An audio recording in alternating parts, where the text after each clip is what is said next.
Alfred Miller یہودیوں کے خلاف اپنے منصوبے کو پایہ تکمیل تک پہنچانے کے لیے بے-تابی سے سرگرم عمل تھا۔ اس دوران وہ اپنا پیچھا کرنے والے اپنے قریبی دوست کو ٹھکانے لگا چکا تھا اور اب وہ سانتا کروز چرچ میں اپنے دوست کروزی کو ملنے کے لیے جا رہا تھا۔ ناظرین، اگر آپ یہ سیریز مکمل دیکھنا چاہتے ہیں تو نیچے دیے گئے پلے لسٹ کے لنک پر کلک کریں۔ چینل پر نئے آنے والے دوستوں سے گزارش ہے کہ وہ چینل کو سبسکرائب کریں اور ساتھ میں موجود بیل آئیکن پر کلک کریں تاکہ آپ کو ہماری آنے والی ویڈیوز بر وقت ملتی رہیں۔ تو آئیے چلتے ہیں کہانی کے بقیہ حصے کی جانب۔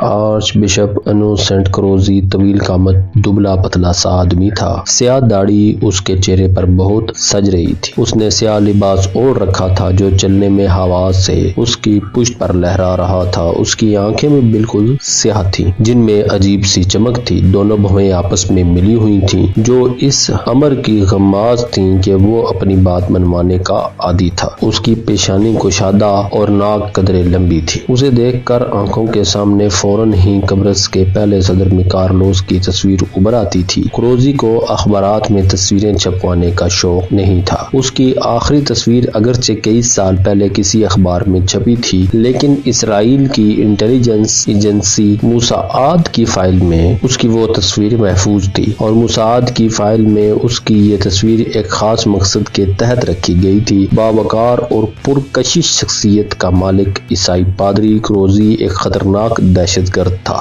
کروزی لبنان کے گاؤں بنت جبل کے ایک معزز گھرانے میں پیدا ہوا تھا۔ اس کی مذہبی تربیت چرچ کے ایسٹرن پرووننس عقائد کے مطابق کی گئی تھی۔ لبنان کے کیتھولک چرچ میں کئی سال تک خدمات سر انجام دینے کے بعد اس کی اپنی پسند کے مطابق اسے یروشلم کے نواح بیگلہیم کے ایک چرچ میں ٹرانسفر کر دیا گیا تھا۔ چھوٹا سا گاؤں یروشلم کی نواحی پہاڑیوں پر آباد تھا۔ یہ ان دنوں کی بات ہے جب 1967 کی عرب اسرائیل جنگ کے بعد اسرائیل ویسٹ بینک پر قابض ہو گیا تھا۔ 4 سال بعد 1971 میں کروزی کی خدمات کا اعتراف کرتے ہوئے اسے آرچ بشپ کا ٹائٹل دیا گیا۔ ویسٹ بینک پر اسرائیل کے قبضے کے بعد چرچ کی حالت بھی بہتر ہو گئی تھی۔ اس یہودی ریاست کے ساتھ پوپ کے مشفقانہ برتاؤ کے بعد اسرائیلی حکومت نے بھی یہاں آباد عیسائیوں کو زیادہ سے زیادہ آزادی اور مراد دینے میں کوئی کسر نہیں اٹھا رکھی تھی۔ آرچ بشپ کروزی کو اب تک یہودیوں سے کسی شکایت کا موقع نہیں ملا تھا لیکن 70 کی دہائی میں خصوصاً 1971 کی جنگ کے بعد وہ فلسطینیوں کے لیے اپنے دل میں ایک عجیب سی کشش اور ہمدردی محسوس کرنے لگا تھا۔ وہ ایک انصاف پسند آدمی تھا اور اس کے خیال میں یہودی فلسطینیوں کے ساتھ زیادتی کر رہے تھے۔ یہی وجہ ہے کہ ایک طرف یہودیوں سے اس کے دل میں نفرت بڑھ رہی تھی اور دوسری طرف الفتح کی زیر زمین سرگرمیوں کے سلسلے میں اس کی ہمدردیوں میں بھی اضافہ ہو رہا تھا۔ اس معاملے میں وہ ایک طرح سے انتہا پسند بھی واقع ہوا تھا۔ اس کے خیال میں الفتح کے گوریلے یہودیوں کو چن چن کر قتل کر رہے تھے تو یہ غلط نہیں تھا۔ کروزی ایک صاف گو اور بے باک آدمی تھا۔ اس نے عوامی سطح پر بھی کبھی اپنے خیالات چھپانے کی کوشش نہیں کی تھی۔ اس طرح ویسٹ بینک کے رہنے والے لوگ جلد ہی اس کے انتہا پسند نظریات سے واقف ہو گئے۔ 1974 کے موسم خزاں میں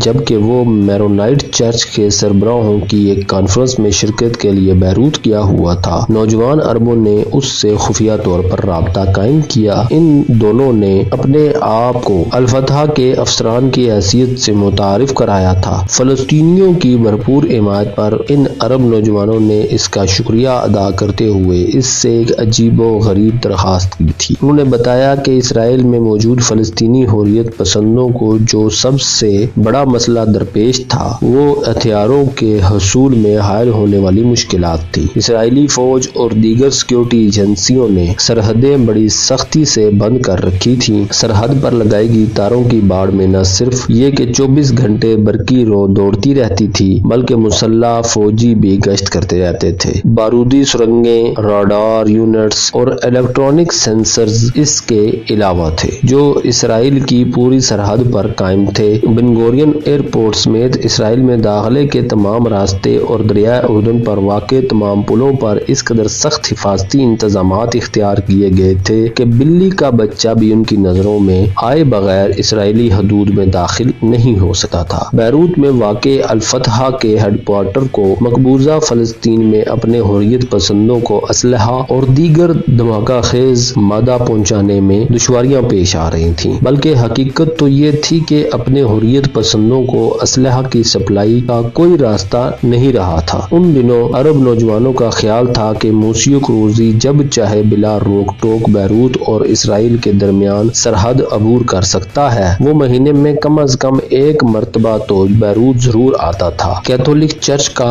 ایک اعلیٰ عہدیدار ہونے کی بنا پر اسے کچھ ڈپلومیٹک سہولتیں بھی حاصل تھیں۔ سب سے بڑی بات تو یہ تھی کہ سرحد عبور کرتے ہوئے اس کی کار کی تلاشی کبھی نہیں لی گئی تھی۔ وہ اگر چاہے تو مہینے میں ایک مرتبہ مقبوضہ فلسطین میں حریت پسندوں کو اسلحہ پہنچا کر ان کی بہت بڑی مدد کر سکتا تھا۔ ان دونوں نوجوان عربوں کا پہلا اور آخری سوال یہ تھا کہ اس سلسلے میں وہ ان کی مدد کر سکتا ہے یا نہیں۔ ان کی بات ماننے میں کروزی نے ایک لمحہ کی تاخیر نہیں کی تھی۔ اس سے اگلے روز دوپہر کے وقت جب وہ بیکل ہیم واپس جانے کے لیے اسرائیلی سرحد عبور کر رہا تھا تو اس کی سیڈان کی ڈگی میں اسلحہ سے بھری ہوئی ایک پیٹی بھی موجود تھی۔ اس طرح جلد ہی کروزی کو الفتح ہیڈ کوارٹر اور مقبوضہ کشمیر کے حریت پسندوں کے درمیان اہم ترین رابطے کی حیثیت حاصل ہو گئی۔ وہ حریت پسندوں کے خطوط، پیغامات اور اہم رپورٹیں بیروت لے جاتا اور واپسی پر اس کی گاڑی مختلف ہتھیاروں، دستی بموں اور اس قسم کے دیگر دھماکہ خیز مادے سے بھری ہوئی ہوتی۔ وہ جس رات بیروت سے واپس آتا اس رات جنین کا رہنے والا ایک بڑھئی یہ ساری چیزیں لے جاتا۔ کروزی نے کبھی اس کی پرواہ بھی نہیں کی تھی کہ اگر وہ بڑھئی کبھی پکڑا گیا تو اس کا نام بتا دے گا، کیونکہ کروزی کے خیال میں کوئی نیک مقصد حاصل کرنے کے لیے قربانی دینی ہی پڑتی ہے۔ اسے یہ بھی پرواہ نہیں تھی کہ اس کا لایا ہوا اسلحہ کن لوگوں کے خلاف استعمال ہو رہا ہے۔ فلسطینی حریت پسندوں کو اسلحہ کی سپلائی نے اسرائیلی سیکیورٹی کے اعلیٰ حکام کی نیندیں اڑا دی تھی۔ ان کی سمجھ میں نہیں آ رہا تھا کہ حریت پسندوں کو یہ اسلحہ کن ذرائع سے حاصل ہو رہا تھا۔ حقیقت کی تہہ تک پہنچنے میں انہیں 2 سال لگ گئے اور اس سلسلے میں کوئی قطعی فیصلہ کرنے میں 48 گھنٹے لگ گئے تھے۔ کروزی کو عین اس وقت رنگے ہاتھوں گرفتار کر لیا گیا جب وہ بیروت سے لائی گئی کلاشنکوف رائفلوں اور راکٹوں کی ایک بڑی کھیپ اپنی گاڑی سے حریت پسندوں کی وین میں منتقل کر رہا تھا۔ تلاشی لینے پر اس کے گھر سے بھی روسی ساخت کے اسلحے کی بہت بڑی مقدار برآمد ہوئی تھی۔ کروزی پر خصوصی عدالت میں مقدمہ چلایا گیا اور روز کی عدالتی کارروائی کے بعد کروزی کو 10 سال کی سزا سنا کر جیل بھیج دیا گیا اور صرف 6 ماہ بعد اسے جیل سے نکال کر ملک بدر کر دیا گیا۔ اسرائیل کے اعلیٰ حکام نے ویٹیکن میں پوپ سے خفیہ بات چیت سے یہ یقین دہانی حاصل کر لی تھی کہ رہائی کے بعد کروزی پھر کبھی مشرق وسطی کا رخ نہیں کرے گا اور نہ ہی اسرائیل کے خلاف اخبارات کو کوئی بیان جاری کرے گا۔ اسرائیلی حکام نے صرف زبانی ضمانت پر ہی اکتفا کر لیا تھا، کیونکہ ان کے خیال میں اگر کیتھولک چرچ کے اس عہدیدار کو جیل میں رکھا گیا تو نہ صرف یہ کہ اس کی حفاظت کے لیے بھاری اخراجات برداشت کرنے پڑیں گے، بلکہ ممکن ہے کہ اس کی وجہ سے انہیں کسی وقت عیسائی دنیا کی مخالفت کا سامنا بھی کرنا پڑے۔ کچھ عرصے تک تو کروزی اپنے وعدے پر قائم رہا۔ اس دوران اسے ویٹیکن سیکریٹریٹ کی طرف سے چرچ کا گشتی سفیر بنا کر جنوبی امریکہ بھیج دیا گیا تھا، جہاں کچھ عرصہ گزارنے کے بعد وہ فلپائن چلا گیا، لیکن 1978 کے موسم بہار میں وہ اچانک ہی شام کے دارالحکومت دمشق میں نمودار ہوا، پھر بیروت چلا گیا، جہاں وہ تقریباً 3 ہفتے ٹھہرا۔ کروزی ایک جگہ نہیں ٹک سکا تھا، اسے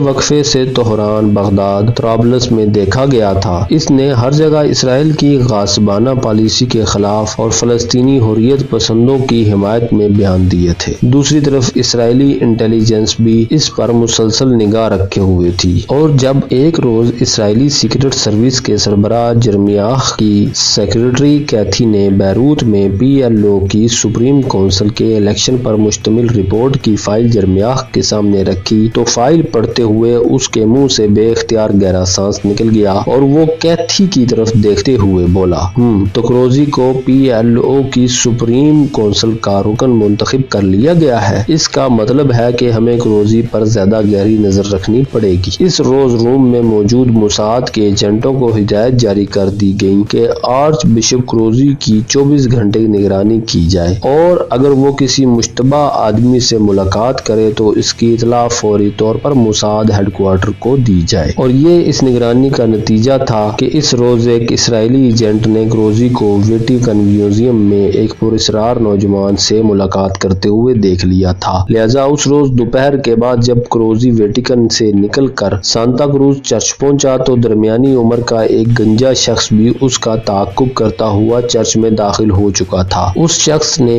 ایک ہاتھ میں چمڑے کا پرانا سا بریف کیس اٹھا رکھا تھا۔ اس بریف کیس میں ایک انتہائی حساس کیمرہ نصب تھا۔ لینس کی جگہ پر بریف کیس میں ایک چھوٹا سا سوراخ بھی موجود تھا، لیکن اس سوراخ پر کوئی شبہ نہیں کیا جا سکتا تھا۔ بریف کیس بہت پرانا تھا اور وہ کئی جگہوں سے ٹوٹا ہوا نظر آ رہا تھا۔ کیمرے کے شٹر کا بٹن بریف کیس کی بیرونی سطح پر لگا ہوا تھا اور یہ بٹن بھی پوشیدہ تھا اور عام آدمی کی نظر میں نہیں آ سکتا تھا۔ بریف کیس والا گنجا شخص چرچ میں داخل ہو کر سیاحوں کے ایک گروہ میں شامل ہو گیا، جنہیں ایک پادری اس چرچ کی تاریخی حیثیت کے بارے میں بتا رہا تھا۔ بریف کیس والے گنجے نے بائیں ریزل پر آرچ بشپ کروزی کو دیکھ لیا تھا جو عبادت میں مصروف تھا۔ بوڑھا پادری آہستہ آہستہ آگے بڑھتے ہوئے سیاحوں کو چرچ کی تعمیر کے بارے میں بتاتا جا رہا تھا۔ اس دوران ایک نوجوان کسی طرف سے نمودار ہوا، آرچ بشپ کروزی کے قریب ہی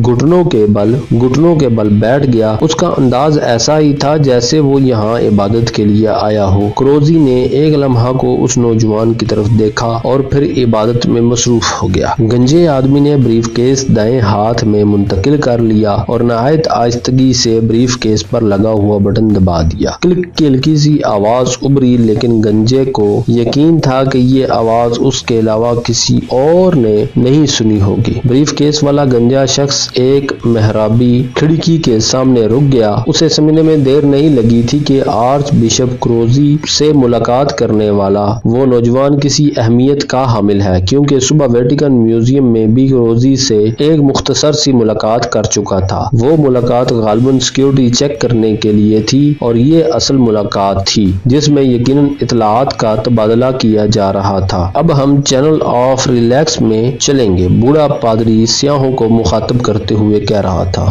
جہاں اس صلیب کے ٹکڑے موجود ہیں جس پر یسوع مسیح کو مصلوب کیا گیا۔ بریف کیس والا گنجا آدمی سیاحوں کے گروپ سے الگ ہو گیا اور ریزل کے قریب بیٹھ کر اپنے بریف کیس کو اٹھا کر اس طرح اس کا جائزہ لینے لگا جیسے اس کی شکست اور ریخت کا جائزہ لے رہا ہو، لیکن اس کی ایک انگلی بار بار کیمرے کا بٹن دبا رہی تھی۔ چند منٹ تک وہ یہی حرکت دہراتا رہا، پھر اٹھ کر باہر نکل گیا۔ چرچ کے گیٹ سے چند گز کے فاصلے پر ایک الفا رومیو کار کھڑی تھی۔ وہ شخص جوتے کے فیتے درست کرنے کے بہانے کار کے قریب رک گیا۔ سیاہ کوٹ میں سنہری بالوں والا آدمی وہ جوتے کے فیتے درست کرتے ہوئے بڑبڑایا۔ اس کی مخاطب سیاہ بالوں والی وہ خوبصورت لڑکی تھی جو کار کے اسٹیئرنگ کے سامنے بیٹھی سگریٹ پی رہی تھی۔ اس کے چہرے پر بے چینی کے تاثرات نمایاں تھے۔ اس کے ساتھ پیسنجر سیٹ پر بیٹھا ہوا دوسرا آدمی ریڈیو کے ناب کو حرکت دیتے ہوئے سوئی کسی اسٹیشن پر سیٹ کرنے کی کوشش کر رہا تھا۔